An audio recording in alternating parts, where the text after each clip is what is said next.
Now we're hunting Rolycoly. This is like the one Pokemon out of my entire Pokedex.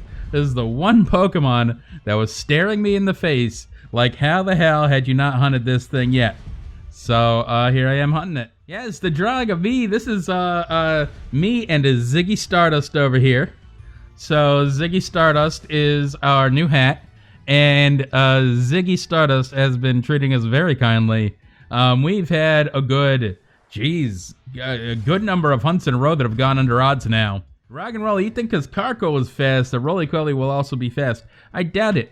Carkol was way too fast, so now Rolycoly, you see, has to make up for it, has to even out, which means, like check this out.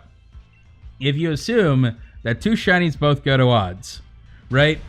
Or at least across the hunts, they average out to shiny odds. So therefore, between Rolycoly and Carkol, I will have gone 1,365 for each. In total, 2,730. Now, because Carkol only took me 23 encounters, ergo, Rolycoly, to even things out, should take approximately 2,707 encounters across both hunts. I'm just saying, I don't think it's going to be a really quick hunt, unfortunately. B, you were going to say that you have smoke in here, but that's just my smoking hot voice.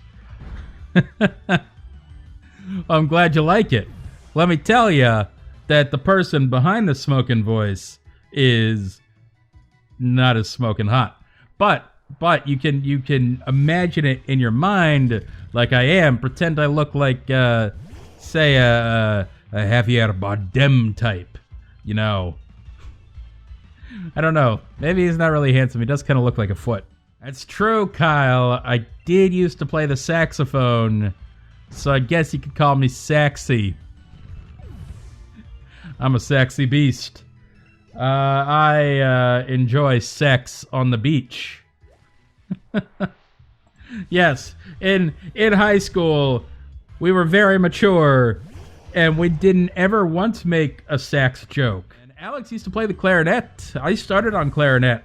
I literally started on clarinet, and then I was in middle school, and I went up to, we had like an open house, and I went up to one of the teachers. It was like this cool dude. It was like a young black guy who was in like the fraternity at his grad school at Duke, and he was teaching while he was in grad school. And he said, you know, he was an authority figure then. He was probably, now I think about it, he was probably in his, early 20s. But to me, he seemed like an adult. I was in middle school. I came up to him and he said, "Tell me about yourself." I said, "Well, I play the clarinet in band." He said, "Clarinet, really? Don't you think the ladies would like it more if you played the saxophone?" And I thought about it, and I said, "You know what, Mr. Johnson? You're right. I should play the saxophone. The girls would definitely like me then." And so I switched to saxophone. Turns out, it made no difference on girls' opinions of me, but I did learn to play the saxophone, so there you go. It's all these dudes, especially when you get to college. There's all these dudes just hanging out with their acoustic guitars, try to impress ladies. I don't think it works. I had a thing about friends with a guitar. I've learned this about friends that I've had that have guitars. For some reason, whenever you're hanging out with a friend who owns a guitar, that they will all of a sudden feel that it is their right and my privilege to have me listen to a private concert from them. And I cannot stress enough how much I did not want that to happen. And yet it happens every time I hang out with somebody that owns a guitar. God damn it. Alex, did that happen? Sometimes the counter double clicks for some reason, which is why I've got to double check. Real quick, exactly how many Pokemon I've KO'd here. Rolycoly, 503. So I didn't count right, and I'm over 500. Kyle, you like Tim Allen? I mean, really the only thing I saw Tim Allen in, and this was back in the day, was Home Improvement, which I know dates me just a little bit. But Home Improvement was good for what it was. Did you know that Tim Allen is a convicted felon? Interesting story.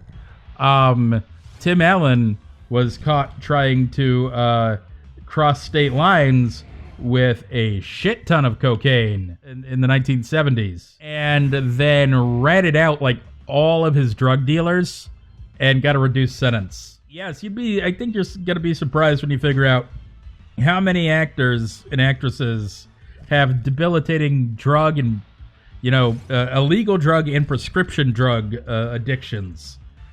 When you're rich, you can pretty much get anything and get away with anything. So don't try and think too hard about it, or else you will be disappointed in a hell of a lot of people. This is why you never meet your heroes, because you're just going to be disappointed, man. Here's the thing. An interesting thing is that there's all this children's shampoo that has no tears on the label, right? It says this shampoo is no tears. It's not actually no tears. Look at that. That was my first, holy shit. That was my first Trubbish of the entire hunt. Took 726 encounters to see a Trubbish. Anyway, a 1% Pokemon my ass. So yeah, children's shampoo says no tears on the label, but it's not actually no tears. It's actually a marketing trick. It actually says no tears, as in it's not going to tear your hair, right? But people assume it says no tears because it's kid shampoo, and use it with impunity. When no, it is still, if you get it in your kid's eye, it's going to hurt. Oh god, there's another Trubbish. Fine, I guess Trubbish, once you get one, they start showing up. You ever just look at something, you ever see like an advertisement for something and just be like, I'm too poor to be looking at this? I feel that a lot. I feel it especially like, you ever seen, especially around Christmas time, when there are commercials where somebody's husband drives up in a brand new Lexus and surprises them, and it's got one of those big fancy bows on the top. And I'm like, shit, dude, I am too poor to be looking at this. I think surprises are often nicer, personally. Unless it's a surprise happy birthday. Like, if somebody is singing happy birthday to you, and that's a surprise, then that's a surprise I don't like. That's the worst surprise of all. You know? Especially if they do it in a restaurant. Holy shit. I can't tell you, I've never felt more awkward than when I go to my favorite place. My favorite place is Torero's Mexican restaurant. A wonderful little Mexican restaurant here in town. I go there every year on my birthday if I can, because I like it that much. My mother, God bless her, every year somehow I say, Mom, do not tell these people that it's my birthday. Please, for the love of God. Somehow she just lets it drop. It's my birthday for some reason. And every year they come by and they put the sombrero on your head and they sing happy birthday in Spanish to you while the entire restaurant watches. Oh, it's so awkward. I hate it so much. But I like the food, so I keep going. My friend recently revealed to me, like, this is one of the weirdest things ever. I think my friend might be a little bit of a sociopath, because my friend has no inner monologue. Like, he doesn't hear somebody speaking in his head. Maybe it's weird that I do have an inner monologue. I feel like, I guess because I do, I assume everybody does. I don't know, man. I don't have a voice in my head. I have my voice in my head. It's only the one voice. It's not like there's multiple voices up in there. It's the one voice, and he says just everything I'm thinking. Very high standards. Thank you for the follow. See? My inner monologue read that first. And okayed it for me. Gave it a visual pat down, you know what I mean? Kyle, it's a thing for people to not have a voice in their head. About 10% of people don't hear a voice in their head when they think. That is crazy. I think it's been a while. I don't know, maybe I'm not getting human contact anymore because of the pandemic. But my outer voice definitely has conversations with my inner monologue sometimes. It's not weird. It's a normal, natural thing that happens. Why is Lieta Fresca? Do they still make Fresca? Did you know, this is an interesting question, an interesting trivia fact. On the White House desk, during President Johnson's administration. He had 3 different buttons installed on the White House desk, right? And each one would summon a different soft drink that he was craving right then. It would either be Coca-Cola, I forget what the second one is, but one of them was definitely Fresca, of all things. So President Lyndon Baines Johnson was a huge fan of Fresca. Gold Giraffe Rig, it's the one pop that the diet version actually tastes the same. Interesting. I also find it interesting that you call it pop, because that's a very regional thing. It's very much a northern thing. Here in the South, in a lot of places, like all these carbonated beverages, they're all called soda. You know? You have various kinds of soda. Here in North Carolina, being from the South, we call everything Coke. All right? Every soda is Coke, right? You go up to a restaurant, you say, what kind of Coke you got? They say, oh, we got Pepsi and Sprite. You know? It's a regional thing. Wesley, you say Missouri as Missouri? But I think people from Missouri say as well. I think they say Missouri. People from Nevada have a weird way of saying their country, their state too. Is it Nevada? Nevada? I think they say Nevada. I don't know. Now I'm confused. They say it one way or the other. And if you say it the wrong way, they apparently they get pissed off at you. My low battery is going to survive this entire stream, damn it. All right? There's a goddamn 8 days of Hannukah over here, except it's the dead battery on my frickin' Pro Controller. I need my good luck charm to keep being a good luck charm. But we are definitely worryingly close to odds. James, you predict a shiny today, but it will be shortly after odds. Well, that definitely blows, man. Ziggy is old and tired and needs a rest. No, Ziggy needs to play guitar. And give us quick shinies. We'll see what happens. We're under 10 encounters now. This is starting to be the death knell for our adored Ziggy Stardust here. All right, we've got 1 encounter left, people.